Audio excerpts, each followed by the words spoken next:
Well, hello everyone, and welcome to another episode of the Pink Flame of Liberty on KHNC here in Weld County, Colorado. I am so happy to be recording a new show. Sorry for the repeat of last week. But as many of you know, I am running for what I call vindication or reinstatement or re-election to what I consider my rightful position as Secretary of the Libertarian National Committee after being, again, my opinion, unjustly removed for my whistleblowing activities of last year. And boy, has it been a whirlwind. I have pretty much not been home any weekend except maybe one since mid-January, and this is going to go on for at least another month. And as I like to say, I'm getting a bit too old for this. It is getting tiring to my body, but certainly not to my spirit, because traveling the country and seeing all of the wonderful libertarians is such a joy to me.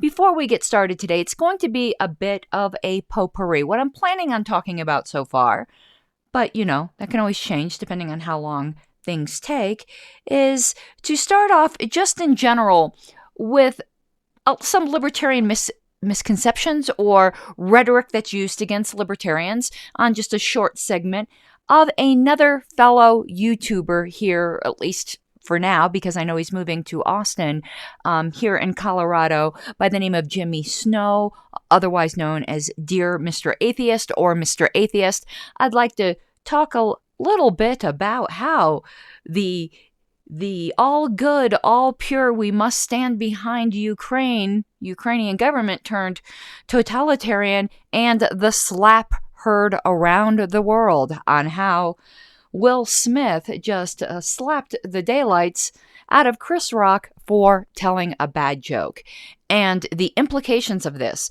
and how this is just the manifestation of a long chain of events that we all should have seen coming, though this particular culmination might not have been exactly what we expected. We need to expect things like this. We are coming up to what would be the modern day equivalent, though less lethal, at least for now, or at least when there isn't mostly peaceful riots, of modern day dueling. But first, I want to remind you that you can always get in touch with me at pinkflameofliberty@gmail.com. I would love to hear from you, and you can also inquire about sponsorship opportunities, which are probably more reasonable than you may imagine. Also, you can check me out on my YouTube channel, youtube.com/pinkflameofliberty, where you can find all kinds of liberty and Libertarian Party specific oriented content. And boy, is there a lot of Libertarian Party tea getting spilled lately. If you enjoy political drama, political high drama, there's nothing like political high drama of third parties. I cover the Libertarian Party extensively, but I've also gotten into the drama that is going on with the People's Party, which is the movement that is headed up by Nick Brana, who was a former higher up in the Bernie campaign. One of the, as we call them, Bernie bros. So before we get started with anything further, I would like to thank a brand new sponsor.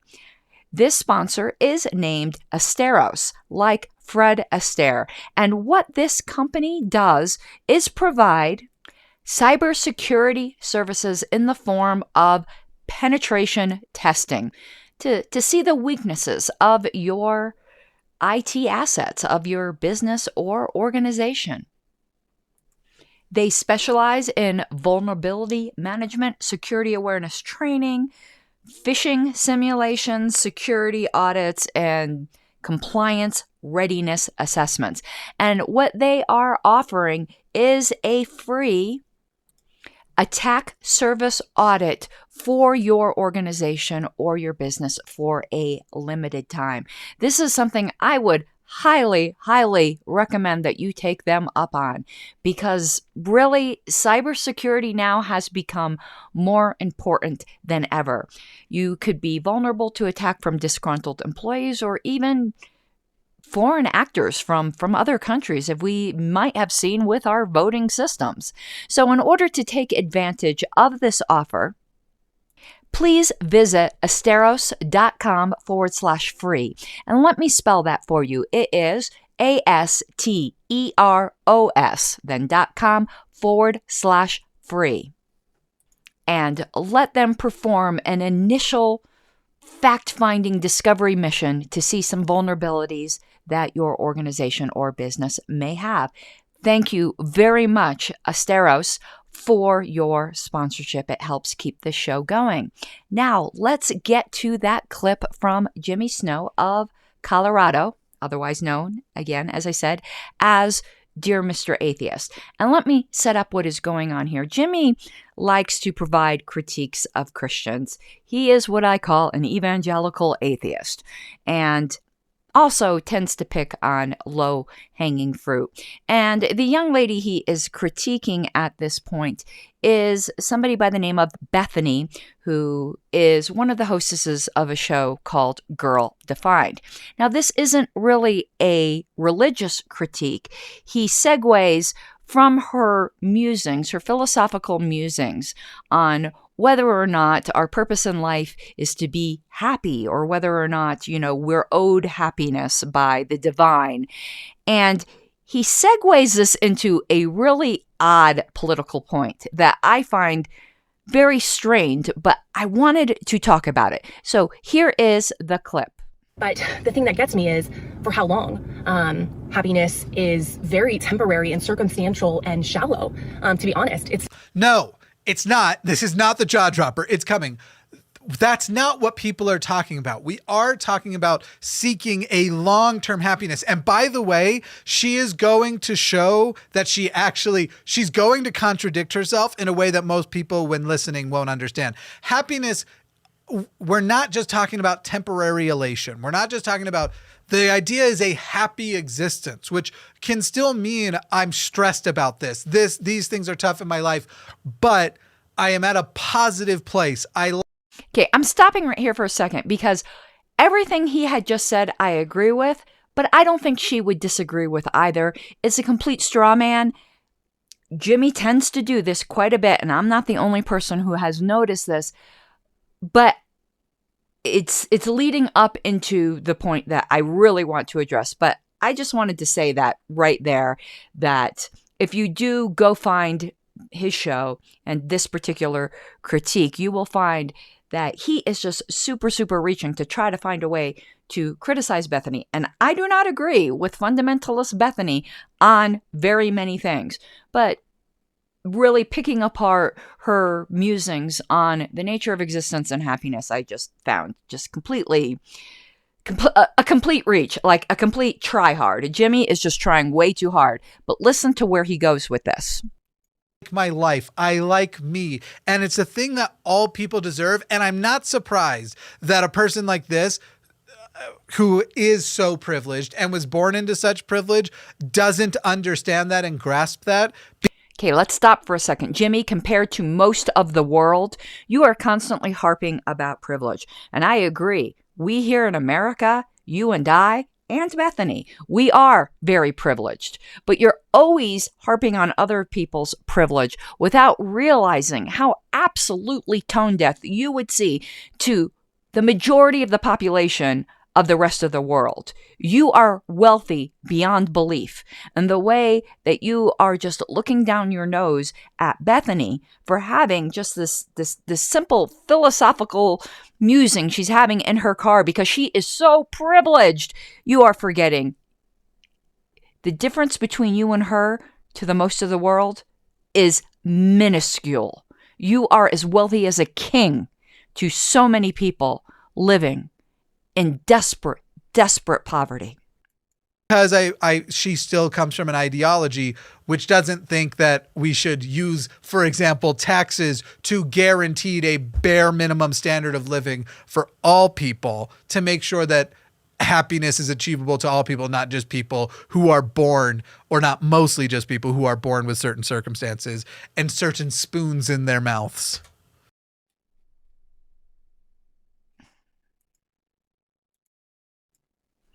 I do not know Bethany's politics. I seriously doubt she is a libertarian of any stripe at all, but I'm going to take this in a libertarian direction because he would probably direct the same critique at me. No, Jimmy, it's not that I don't think taxes should be used in X way. It's that taxes themselves are immoral. What you are trying to equate here is in saying that we don't think that money should be stolen from one person to another means that we don't think that there should be help given to ensure certain standards of living or to assist in having certain standards of living for all people. Contrary to the caricature of everyone but progressives being like the evil monopoly man with the monocle, or is that one of those Mandela effects? Does he have the monocle or not the monocle? The issue here isn't one of a result of more human flourishing. It's an issue of how. It's an issue of means. Let's discuss that some more after the break. Okay, welcome back, and let's now continue the discussion on this taxation issue, on how Jimmy is painting Bethany as just being this uncaring, privileged person because perhaps, I'm just going to assume that he's representing her politics correctly, that she would not be in favor of tax money being used for redistribution of wealth. But here's the fact. Jimmy doesn't think so either. He might think so up to a limited point, maybe within his own community, maybe just Colorado, maybe just the United States. But he's not advocating for his entire income to be averaged out with the income of the entire world to come up with some minimum for everyone in the world so that nobody is unequally happy. Jimmy has some sponsorships for items which definitely for the majority of the world would be considered luxury. I need to put this in a family-friendly way, but he has some products that are intended surely for the enjoyment of adults. Now, if we're going to get to Maslow's hierarchy of needs, that's probably pretty low on there. And somebody who is sitting in a village somewhere that maybe is dying for want of clean water would find him incredibly privileged and would say, yeah, but he doesn't want his money stolen from him and sent over here so that I could have clean water. Instead, he is hawking adult entertainment items. Look in the mirror, Jimmy. Here is the fact. Most human beings, I believe, want human flourishing. Most human beings want other people to be happy, to have a certain minimum standard. Most hearts of other human beings break when they see some of the conditions that people live in. It is a question of how. It is not a question of cold-heartedness. It is not a question of blind privilege. And to keep painting things in this way is certainly not helping the situation, but it certainly does make you feel virtuous through force. Face your own force, Jimmy, and don't make it virtuous because you think the government, not you. Listen, I would have a lot more respect from you if you were like, this is unfair. I am going to personally go to Bethany and personally, forcibly take things away from her and distribute it to people that I think should have some of her means in order to be happier. I would then at least have a minimum of respect for that position. But you're not. You're advocating for government thugs to do it and pretending like it's your virtue. It's not. Put your own money where your own mouth is, and then maybe others will follow suit. Lead by example. All right, that's all we're going to talk on that subject. Now we're going to go to the the hot ticket of the day, what it is that we're supposed to care about, what it is that we're supposed to have a certain opinion about. Now, I agree, we should all be deeply concerned and caring about what is going on with the people in Ukraine and in Russia and in the surrounding areas. The people. I'm not too terribly jazzed up about the governments, but it seems the corporate press and the socially acceptable opinion now is Ukraine good, Russia bad when it comes to the governments, without realizing the nuance and realizing, that there are no angels and demons. There really isn't. Most situations are a mixture of both. But while we are praising the heroism of the leadership of Ukraine and the government of Ukraine, we seem to be turning a blind eye that they've just went complete totalitarian on their own people. So let's take a look at a news item. This time, this is from the People's Dispatch, which states, opposition political parties banned in Ukraine. Oh, that sounds really lovely. And unified information policy imposed. I just love these sanitized words. It's newspeak. It's Orwell all over again. And it says, Zelensky justified the ban on mostly left and anti-NATO parties in the country by claiming that they had alleged links with Russia, despite the fact that most of these parties have publicly opposed Russian intervention. Now, I can tell you, I don't care whether they've publicly opposed Russian intervention. I care about human free speech. The fact that, if that is in fact correct, because it's so hard to know what to believe, the fact that that might be true just makes it even worse. But why are we not condemning the excuse of war to impose totalitarian restrictions on human freedom? So, here we go. In yet another assault on dissenting political views in Ukraine, President Zelensky issued a ban on the activities of major opposition political parties in the country. Banning your political opposition. Wow. That's a great job if you can get it, right? That's a way to get truth out. That's a way to show how wonderful and peaceful you are. No, that's not the way. And we can still stand with the people of Ukraine.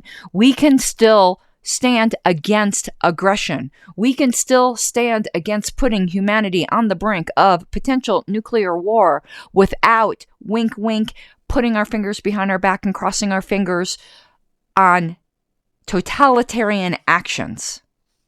We don't have to say he's completely a bad guy or completely a good guy. We can recognize the various and sundry shades of gray. He also announced the merger of all TV channels in the country in the name of implementing a unified information policy. Because, comrades, you cannot have a different opinion. You cannot have the non-approved opinion. There is war that is fought with guns and bombs and death and blood. But there is also war that is fought with suppression of the free will and human spirit and free thinking of people. And Zelensky, in this way, is waging a war against his very own people. And we cannot be silent about this. But before we continue, I do have a message for you from another sponsor. Have you noticed costs are going up? I'm sure you have noticed. Government spending is going up, and freedom and opportunities seem to be stagnating. Time and again, our governments at every level have had to learn the lesson everyday Americans know all too well. The bills come due. The more out of control government spending gets, the harder it becomes to rein it in. Send Daniel Lutz to Denver, and he will work to bring our spending under control. He knows that's your money, not the government's, and he will treat it that way. This was paid for by the committee to elect Daniel Lutz to House District 49, and I thank you so much, Daniel, for your sponsorship of this program. All right, let's continue with out of control governments in Ukraine and Russia. Man, we could just go on about out of control governments everywhere now, can't we?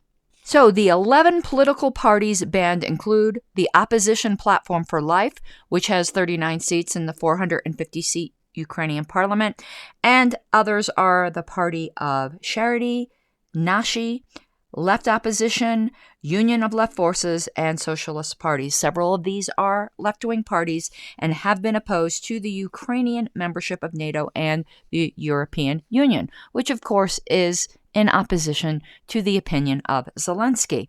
But that should not be a reason for silencing. The Opposition Platform for Life has a substantial base in the Russian-speaking population in Ukraine's east. The problem we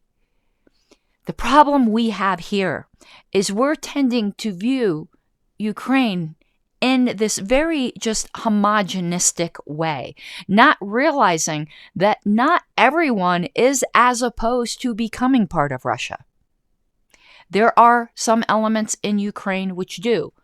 There's much more which do not. All of these peoples should be allowed their own self-determination, and one should not be allowed to subjugate the other, no matter how big or how small, like Horton Hears a Who. Dissidents are being arrested.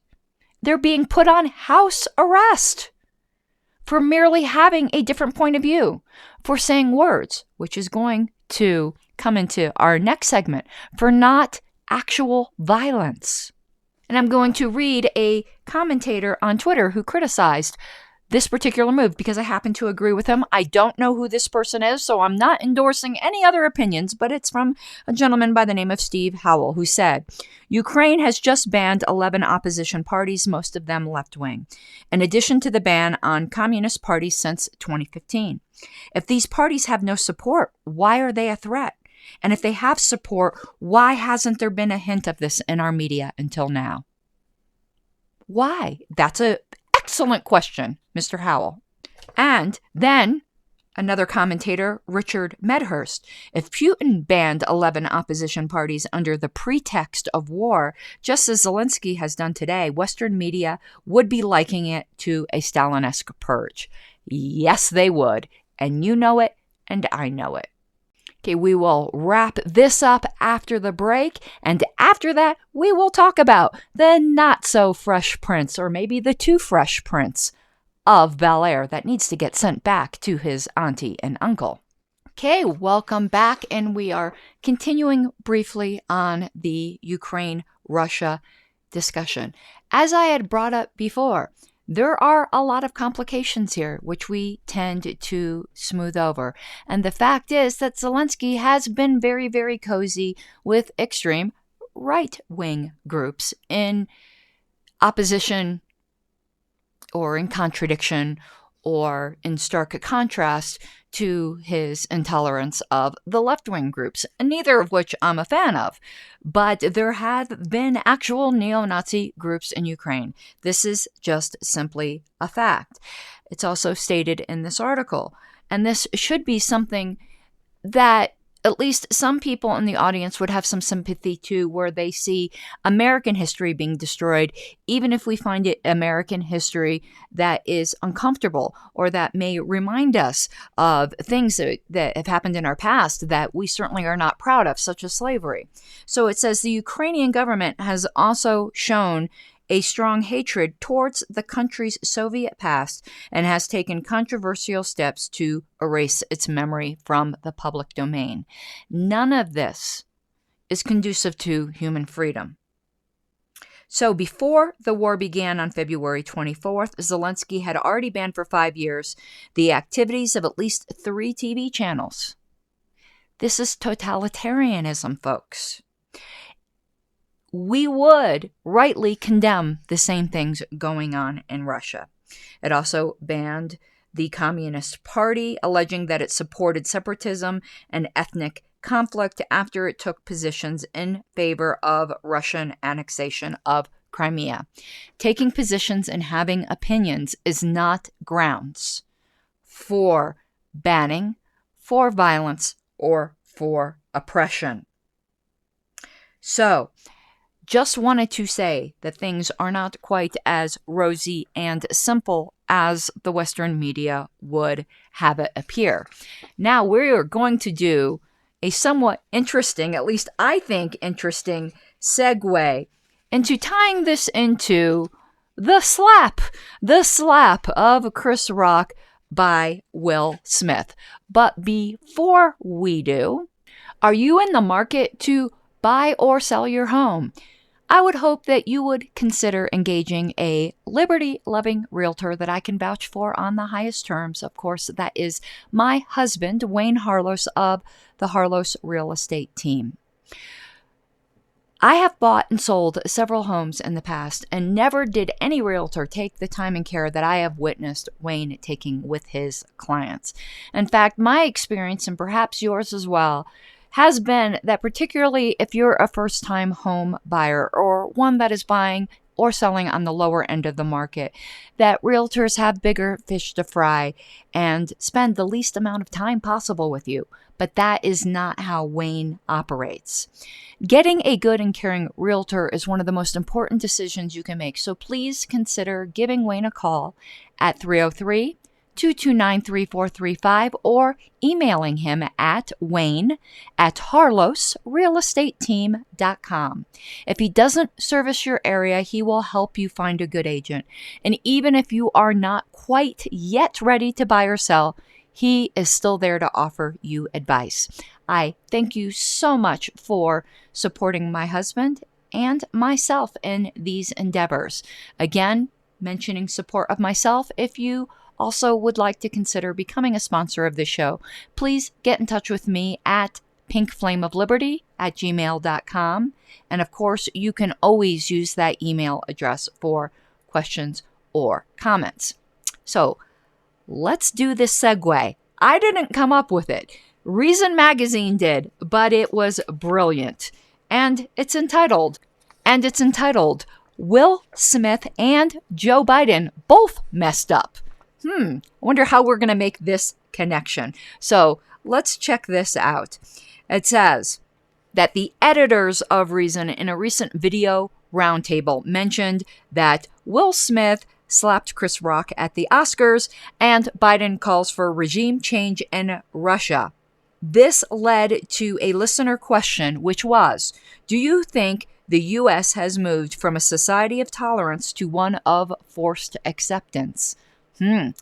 That is the question of the day, isn't it? And based on your answer, do you think that's a positive or a negative? So let us spring off on that a bit. Is there some kind of underlying social current, some kind of connection between the slap and the war? And I actually think there is. Chris Rock said something that offended Will Smith. And Will Smith then responded not with reason, but with violence. The United States does not like what is going on in other countries, so we instigate violence and regime change, rather than coming to the table and trying to reason and talk things out.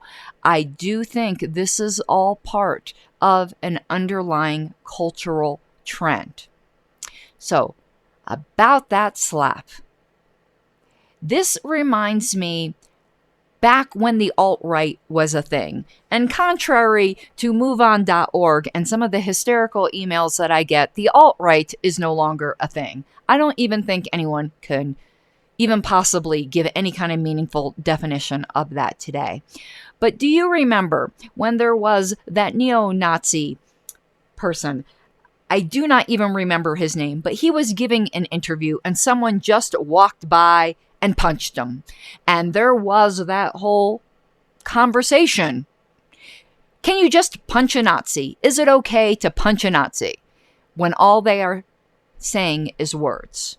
Words that were not directly inciting any kind of immediate violence, but words and ideas that you did not like. And there were all kinds of very, to me, scary justifications that some words get slaps, some words get punches, even if those words are not direct, immediate threats. That if somehow you could perceive them as the first in some long causal chain that could possibly, potentially, someday, maybe lead to some kind of violence, that it is okay to preemptively punch. And it is not. There is a reason why freedom of speech is so important. It's a pragmatic reason. I mean, I have an ethical reason. I have a human flourishing, human spirit, human soul reason why freedom of speech is important. But I will give you the pragmatic reason, because the minute you remove words, all that is left is violence. And if you start equating mere words to violence, you might as well just eliminate the middleman of words and go directly to violence. People who do not feel heard lash out, and they lash out physically, and they lash out violently. So we're going to continue a bit with Reason Magazine's analysis of the Will Smith situation. And there's an article, Will Smith reminds us why words should not be equivalent to violence.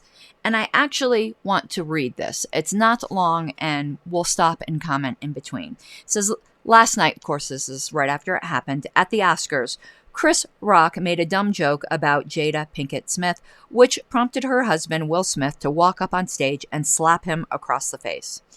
In the year 2022, we are unaccustomed to witnessing notable public figures engage in spontaneous acts of violence, and thus the slap is all anyone can talk about. And then he goes on to discuss or to link to another commentator, Eric Bohm. We're not going to go there. We're just going to continue with this one article. It continues, I would like to note that Will Smith has reminded everyone precisely why it's so dangerous to erode the critical post-Enlightenment distinction between words and action. This distinction was a social innovation that made violence less necessary and thus less common. Woke liberals trying to reassert the equivalence between speech and violence are, perhaps inadvertently, hearkening back to a more barbaric time. And that is what, to me, is so fascinating. I know that people who are part of the woke, they believe they are virtuous. They believe they are doing the right thing. They do not believe they are perpetrating evil. They do not believe they are perpetrating or promoting barbarity, but they actually are. It is the sign of a higher civilization that it can take words. It can take any words without having to silence them and without having to retaliate. And what wokeism is promoting is actually a de-evolution of human society. And I find that ironic and profoundly sad. It continues, for most of human history, people did in fact live their truth. Speech was violence, and anyone who said something offensive could invite reprisal. People who offended their neighbors would engage in blood feuds for generations.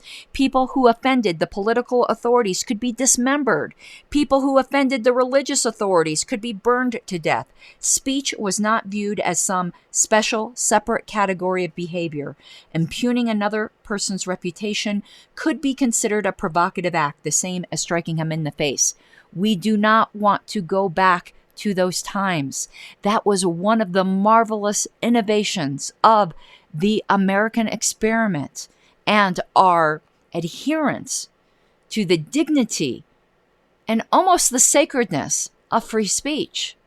It concludes, letting people kill each other every time they get upset about something is not a great way to run a society. Thankfully, over the past 300 years, many advanced civilizations have evolved cultural norms that delineate words and actions. It's not a universal rule, of course. People do still come to blows after quarreling, though the fact that they can be arrested for such conduct tends to discourage it. On Twitter, a commenter whose name I cannot pronounce says, Smith's slap shows that we've reached the inevitable conclusion of words are violence. And that scares me to death. Okay, welcome back everyone for the final segment. And I hope I am able to tie this somewhat into a neat little bow, because this whole free speech, our words violence, our words aggression, it strikes very close to home to me, because it does all tie into my whole whistleblowing activities, my free speech purism, and my wrongful removal as Secretary of the Libertarian Party. But before we try to tie that all in, let me end with Reason Magazine, at least the portion of Reason Magazine, with a lesson that I think they summed up so well with their article entitled "Be Like Chris Rock." And I will read again. It's very short. By now, you've almost certainly seen the most exciting moment from the Academy Awards: Will Smith's onstage slapping of Chris Rock. It was one of those moments that's so surreal it almost seemed to be staged. And a lot of people do think it was staged. I do not think it was, by the way. But no, that really happened. In response to a joke Rock told about Smith's wife, the comedian mockingly congratulated Jada Pinkett Smith, on starring in G.I. Jane 2, an apparent reference to the star's shaved head and recently made public struggle with hair loss. Smith strode onto the Oscar stage and delivered a single, firm, right-handed slap to Rock's face before returning to his seat and shouting several expletives at the host. I think that's a pretty good summary of what happened. It said it's not exactly clear how the Smith slap is going to play in the culture wars, and we're going to get into that in a minute, because I do want to go down that very dark rabbit hole in a moment. Is Smith, who won Best Actor later in the evening for his performance in King Richard, a strong masculine role model for stepping up to defend the honor of his wife? Or is he a Hollywood snowflake who can't take a joke? Is Rock a brave joke teller being physically assaulted for daring to transgress Hollywood's limits on free speech? Or did he get what he deserved for mocking someone with a medical issue? Frankly, I don't much care about any of that. What's more interesting than the slap itself is what happened immediately after. And to be clear, that's the words of the Reason article. And this is the point I wanted to get to. Check out how Rock handled himself after being physically attacked by one of the biggest names in Hollywood during a completely unscripted moment. He doesn't flinch. He doesn't hit back. That's my emphasis. And he doesn't apologize either. He actually laughs at how ridiculous the moment was. Will Smith just slapped the bleep out of me is now one of the most quotable lines in Oscar history. And then he just gets on with the show. He seems unintimidated and unflappable. Chris Rock won the Oscar slap fight. He won it by refusing to escalate the violence and by refusing to ask an authority figure to step in on his behalf. There was no call for security, and he appears not to be pressing charges against Smith. He stood up and told a pretty lame joke that might offend some people. He suffered some consequences for his words, and then he just kept on doing his job by announcing the nominees. This is not to let Smith off the hook. Physical violence in response to mere words is never an appropriate choice. But too often the same people who engage in provocative and potentially offensive speech are only doing it so that they can run to the authorities or the Twitter mob when their targets lash out. The restraint and good humor demonstrated by Rock should be the role model for those who want to defend free expression from bullies on the right and the left. And that, to me, is the lesson. That, to me, is the ultimate lesson. Because there are people who intentionally poke and poke and poke with words. And no, those words do not deserve slaps. But it is up to you how you respond. It is up to you whether you bully back. I am, frankly, somewhat tired of hearing that just because you have free speech, it doesn't mean it's consequenceless. That is true. But what kind of consequences should there be? Should there be the kind of consequences that lead to what is both the best and the worst type of censorship of all, and that is self-censorship. It's the best kind of censorship in that it shows you're a mature adult that thinks, not everything that enters your head has to come out your mouth, but it's also the worst because there are some things that enter your head that should come out your mouth. That when we are scared to speak, because lives are ruined over words rather than just having a reasoned discussion, our complete society and the freedom of the human mind fails. But let's get into the culture wars here for a second, because there's a couple very interesting clips I would like to play for you from another YouTube channel that I like a lot, though his commentary won't be mentioned. He's actually pulling out commentary from other people, but I got it from his channel, so I'd like to give him a shout out. And that is a Black commentator by the name of Ruined Leon. And let's go to these clips. What happened at the Oscars is not something white people need to speak on right away. There is so much nuance and complexity and layers that you will not be able to understand through your white experience without education and listening to specifically Black women, which we all know many people don't. Okay, what I have to say here might surprise you a little bit is that I don't entirely disagree with her. As I said, there are no angels and devils in conversations. Usually there is a little bit of right and wrong. And the fact is, there's something that one of my pastors used to say, and he would say, in speaking of situations, that doesn't make it right, but it makes it understandable. And I do think it's important that in any situation, we step back and try to understand all of the various pieces. And again, it doesn't make it right. Now, I don't agree with her that simply because of the pigmentation of your skin, you need to step back a little bit more. I think that's a human thing. Because of your humanity, you should step back and try to figure out what led up to this, to try to be understanding and compassionate, and above all, to be wise. So, in that respect, I do think it's important to listen to what people are saying. Even if you don't agree, don't immediately dismiss them out of hand. Oh, that's just culture warrior crap. Well, on some sense it might be, but in other sense, there's very few things that are 100% wrong, and there is always something to learn. So in that very narrow respect, I appreciated what she had to say, but the rest, telling somebody to shut up or step back or not comment just because your one particular color or another used to be called racism. It used to be called prejudice. And I think it should be again. Now let's go to another clip of someone who is much less sympathetic. I was sympathetic to the prior lady. This lady, on the other hand, I have to have a little bit of patience with, because the smugness and the patronizing, while trying to say that someone like me is being smug and patronizing, is just rich beyond belief. And this is very emblematic of the problems we are having in this world, I think. When you share your perspective or your education on what you perceive to have happened last night, it's coming through your white lens, which has you on a place of moral high ground, lacks understanding of Black trauma, has such an emphasis on this binary of who is good or who is bad, centers violence, only actually continues to minimize Black women and their pain. And I haven't seen anyone do that.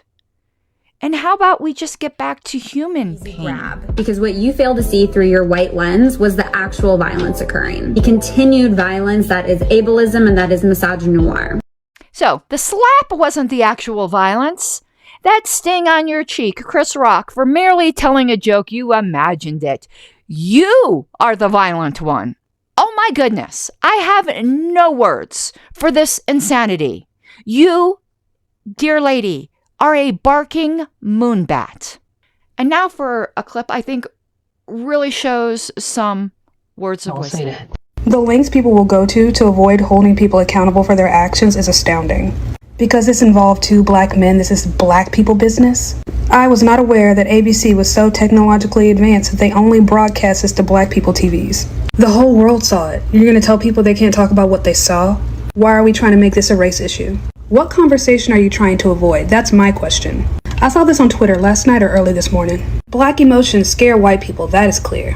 Black emotions aren't scary. Black emotions are profitable. Every 4 years, politicians turn black emotions into votes. Woo! Mic drop time. Preach it. Ain't that the truth? Ain't that the ever-loving truth? Will Smith put his hands on another human being, and you want to make it a race issue. It sends the message that our default is reactionary. We're inherently violent. We can't control our emotions. We're too fragile to handle a joke. It sends the message that we're too weak to navigate important conversations. My heart goes out to you. My soul resonates with you. You said what I'm feeling. Thank you for saying it. Well, unfortunately, we are coming up on the end of our time, and I really did have so much more to say. But speaking of things to say, this is what we need to learn. We need to learn to listen to things we don't necessarily want to hear. And you want to know what? There's always something called changing the channel, Senator, if you don't like what you are hearing. With that, I hope you did like what you hear, and I'll see you next week. Mi guapas de libertad. You gotta take what you're given, that's how we live it. Don't be mad at the system, it's simply how we've existed. I hear a lot of people talking like they politicians and choose to be an accountant because it's safe in the business, not because they want to